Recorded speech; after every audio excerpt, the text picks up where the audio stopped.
मेरे प्रिय बच्चे, कई बार जीवन ऐसे मोड़ पर आ जाता है जहां से सब कुछ धुंधला नजर आता है।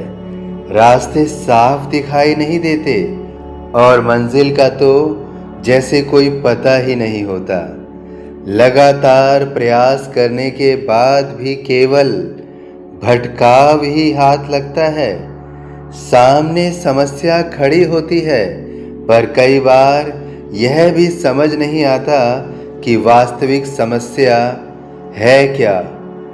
जब लगता है कि एक कठिनाई समाप्त हुई, तभी दूसरी सामने आ जाती है। तब तुम्हें ऐसा महसूस होने लगता है कि जीवन उलझनों का जाल बन गया है। हर दिशा बंद है और हर उम्मीद अधूरी है। लेकिन ऐसा पूर्ण रूप से सत्य नहीं है, क्योंकि रास्ते हमेशा खुले रहते हैं। और उन रास्तों को जानने के लिए इस वीडियो को अंत तक पूरा अवश्य सुनिए। मेरे बच्चे, ऐसा समय मनुष्य सबसे पहले अपने भाग्य पर संदेह करता है, फिर अपने कर्मों पर प्रश्न उठाता है और उसके बाद वह स्वयं को दोष देने लगता है। धीरे धीरे उसका विश्वास टूटने लगता है और उसका मन यह मान बैठता है कि शायद अब उसके जीवन में कभी प्रकाश नहीं आएगा। लेकिन मैं तुमसे कहता हूँ, जिस क्षण तुम्हें लगता है कि सब समाप्त हो गया है, उसी क्षण से एक नया अध्याय जन्म लेने लगता है। जो दिखाई नहीं देता वही सबसे बड़ा परिवर्तन होता है। तुम केवल बाहर की परिस्थितियों को देखते हो, इसलिए तुम्हें अंधेरा दिखाई देता है। मैं तुम्हारे भीतर के परिवर्तन को देखता हूँ। जिस संघर्ष को तुम अभिशाप समझ रहे हो, वही तुम्हारे अस्तित्व को नया आकार दे रहा है।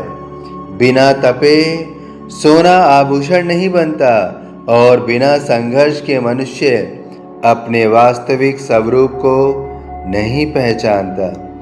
इसलिए हर कठिन समय तुम्हें गिराने के लिए नहीं, बल्कि तुम्हें पहले से अधिक मजबूत बनाने के लिए होता है।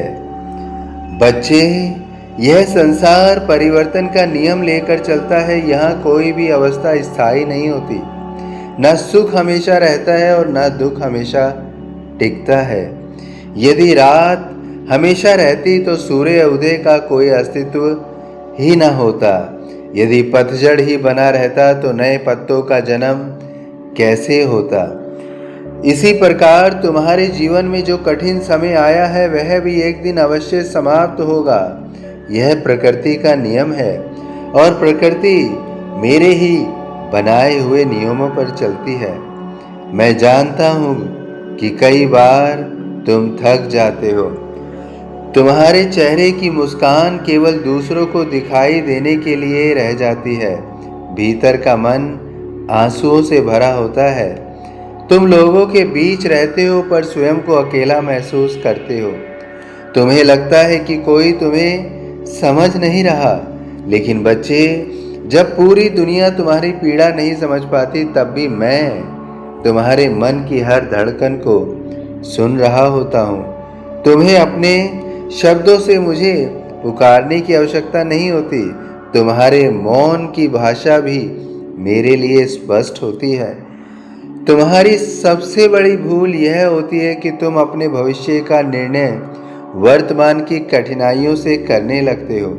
यदि आज सब कुछ ठीक नहीं है, तो तुम मान लेते हो कि आगे भी कुछ अच्छा नहीं होगा। यही सोच तुम्हारी सबसे बड़ी बेड़ी बन जाती है। याद रखो, परिस्थितियां जितनी शक्ति नहीं रखती, उससे कहीं अधिक शक्ति तुम्हारे विचार रखते हैं। जो व्यक्ति अपने विचारों को हारने नहीं देता, उसकी हार कभी स्थायी नहीं होती। मैं चाहता हूं कि तुम अपनी समस्या को अपना परिचय मत बनने दो। बहुत से लोग अपने दुख को ही अपनी पहचान बना लेते हैं। वे हर समय उसी की चर्चा करते रहते हैं। धीरे धीरे उसका मन उसी पीड़ा का घर बन जाता है। तुम ऐसा मत करना। अपनी कठिनाई को स्वीकार करो, उससे सीखो, लेकिन उसे अपने जीवन का अंतिम सत्य मत मानो। जब भी तुम्हारे सामने कोई रास्ता दिखाई ना दे, तब घबराने की बजाय अपने भीतर उतरना, मन को शांत करना, क्योंकि शोर में कभी समाधान नहीं मिलता। समाधान हमेशा शांत मन में ही जन्म लेता है। जब मन स्थिर होता है तब बुद्धि सही निर्णय लेती है। इसलिए मैं बार बार तुम्हें धैर्य का महत्व समझाता हूँ। धैर्य केवल प्रतीक्षा का नाम नहीं है, बल्कि सही समय आने तक विश्वास बनाए रखने का नाम है। तुम अक्सर पूछते हो कि मेरी तकलीफें कब समाप्त होंगी। मैं तुमसे पूछता हूँ कि तुमने अपनी तकलीफों को समाप्त करने का मार्ग कब अपनाया। केवल शिकायत करने से दुख कम नहीं होते। केवल भाग्य को दोष देने से परिस्थितियां नहीं बदलती।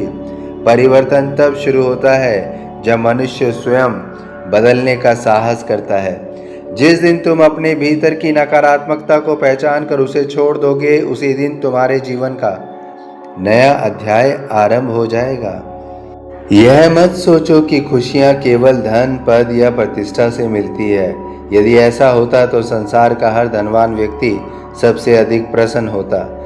वास्तविक खुशी उस मन में रहती है जहाँ संतोष होता है, कृतज्ञता होती है और विश्वास होता है। जिसने इन तीनों को अपना लिया, उसके जीवन में परिस्थितियां चाहे जैसी हो, उसके भीतर का दीपक बुझता नहीं है। मैंने देखा है कि कई लोग सफलता मिलने के बाद भी अशांत रहते हैं और कई लोग सीमित साधनों में भी आनंद से जीवन जीते हैं। इसका कारण बाहरी संसार नहीं, बल्कि भीतर की अवस्था है। इसलिए यदि तुम सच्ची खुशियां चाहते हो तो पहले अपने भीतर का वातावरण बदलो। मन में शिकायतों की जगह धन्यवाद भर दो, तुलना की जगह आत्मविश्वास भर दो, भय की जगह विश्वास भर दो।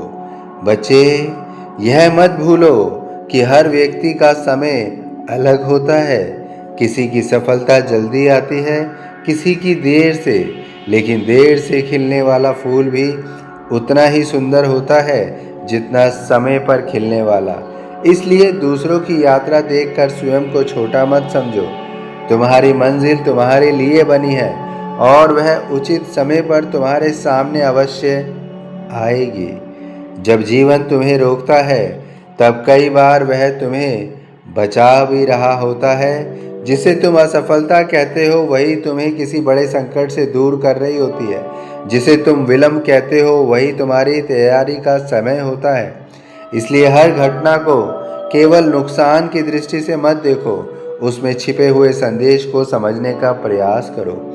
तुम्हारे जीवन में कुछ लोग आएंगे जो तुम्हारा साथ छोड़ देंगे, कुछ तुम्हें धोखा देंगे, कुछ तुम्हारे विश्वास को तोड़ेंगे, लेकिन उनसे घृणा मत करना। वे तुम्हें लोगों की पहचान कराएंगे। वे तुम्हें लोगों को पहचानने की बुद्धि देकर चले जाएंगे। जो अनुभव तुम्हें पीड़ा देता है वही भविष्य में तुम्हारी रक्षा भी करता है। इसलिए हर घटना में सीख खोजो, केवल दुख नहीं। मैं चाहता हूं कि तुम अपने प्रत्येक दिन की शुरुआत भय से नहीं, विश्वास से करो। सुबह उठते ही यह मत सोचो कि आज कौन सी समस्या आएगी। यह सोचो कि आज से पहले मैं क्या नहीं कर रहा था, उसे आज मैं पहले से अधिक मजबूत होकर हर परिस्थिति का सामना करूंगा। तुम्हारे विचार ही तुम्हारे दिन का निर्माण करते हैं। तुम्हारे जीवन में खुशियां तब बढ़ेंगी जब तुम दूसरे के जीवन में भी खुशियों का कारण बनोगे। किसी दुखी व्यक्ति को सांत्वना देना, किसी भूखे को भोजन देना, किसी निराश व्यक्ति को आशा देना, ये छोटे छोटे कर्म तुम्हारे जीवन में ऐसे पुण्य का प्रकाश भरते हैं जिसकी चमक दूर तक जाती है। जो दूसरों के जीवन में दीप जलाता है उसका अपना घर भी उजाले से भर जाता है। तुम्हें यह भी समझना होगा कि इच्छाएं जितनी बढ़ती जाती है, मन उतना ही बेचैन होता जाता है। आवश्यकता सीमित होती है, लेकिन लालसा की कोई सीमा नहीं होती। इसलिए अपने जीवन को सरल बनाओ। जितना सरल जीवन होगा उतना ही मन शांत रहेगा, और जहाँ शांति होगी वहीं स्थायी खुशी जन्म लेगी। यदि कभी ऐसा लगे कि अब आगे बढ़ने की शक्ति नहीं बची, तो बस एक कदम और बढ़ा देना। कई बार मंजिल केवल एक कदम की दूरी पर होती है और मनुष्य उसी समय हार मान लेता है। इसलिए अपने प्रयासों को बीच रास्ते में मत छोड़ना। मैं तुम्हारे साथ चल रहा हूँ, भले ही तुम्हें मेरा हाथ दिखाई ना दे। आज मैं तुम्हें एक सरल मार्ग देता हूँ। प्रतिदिन कुछ समय अपने मन को शांत करो। अपने माता पिता और गुरुजनों का सम्मान करो। किसी के प्रति द्वेष मत रखो। अपने कर्म ईमानदारी से करो। जो मिला है उसके लिए धन्यवाद दो, और जो नहीं मिला उसके लिए धैर्य रखो। यही वह मार्ग है जिस पर चलकर तुम्हारी तकलीफें धीरे धीरे समाप्त होने लगेंगी। यह कोई चमत्कार नहीं, बल्कि जीवन का शाश्वत नियम है। याद रखो, खुशियाँ बाहर से नहीं आती, वे भीतर से जन्म लेती हैं। जब तुम्हारा मन विश्वास से भर जाए, तब तुम्हारी दृष्टि शिकायतों से हटकर अवसरों को देखने लगेंगी। जब तुम्हारे कर्म भय के बजाय प्रेम से प्रेरित होंगे, तब तुम्हारे जीवन का प्रत्येक दिन नए उत्सव बन जाएगा। मैं तुम्हें यह आशीर्वाद देता हूँ, यह वचन देता हूँ कि यदि तुम विश्वास, धैर्य, सच्चे कर्म और प्रेम का साथ कभी नहीं छोड़ोगे, तो वह दिन अवश्य आएगा जब पीछे मुड़कर देखोगे और मुस्कुरा कर कहोगे, जिन कठिनाइयों से मैं डरता था उन्हीं ने मेरी सबसे बड़ी खुशियाँ मुझ तक पहुँचाई हैं। इसलिए उठो, अपने आंसू पोंछो, अपने मन को मजबूत करो और जीवन पर फिर से विश्वास करो। मैं तुम्हारे साथ हूँ, सदैव साथ हूँ। तुम्हारी हर सच्ची पुकार मेरे हृदय तक पहुँचती है। तुम्हारा प्रत्येक शुभ कर्म तुम्हारे भविष्य का प्रकाश बन रहा है। विश्वास रखो मेरे बच्चे, यह अंधेरा स्थायी नहीं है। तुम्हारी तकलीफों का अंत निश्चित है। जिस दिन तुम स्वयं को बदलने का निर्णय ले लोगे, उसी दिन तुम्हारे जीवन में खुशियों का प्रवाह आरंभ हो जाएगा। और फिर सचमुच ऐसा समय आएगा जब तुम्हारे हृदय में यही अनुभूति होगी, अब तकलीफें खत्म हो चुकी हैं, अब मेरे जीवन में खुशियाँ ही खुशियाँ हैं। तकलीफें खत्म, खुशियाँ ही खुशियाँ होंगी। तकलीफें खत्म, खुशियाँ ही खुशियाँ होंगी। सभी साईं भक्तों से विनम्र निवेदन है कि यदि वीडियो पसंद आया हो, साईं पर विश्वास हो, तो वीडियो को लाइक अवश्य कीजिए। अन्य साईं भक्तों में भी इसे वितरित कीजिए, क्योंकि कोई अगर पीड़ा में है, दर्द में है, तो इस संदेश को सुनकर उसकी पीड़ा अवश्य कम हो सकती है। यदि इस चैनल को अभी तक सब्सक्राइब नहीं किया है तो सब्सक्राइब तुरंत कीजिए। और यदि मन में कोई पीड़ा है, व्यथा है, दुख है, दर्द है, तो उसे कमेंट बॉक्स में अवश्य लिखिए। और यदि मन सुख और सुकून से भरा है तो लिखिए ओम साईं राम।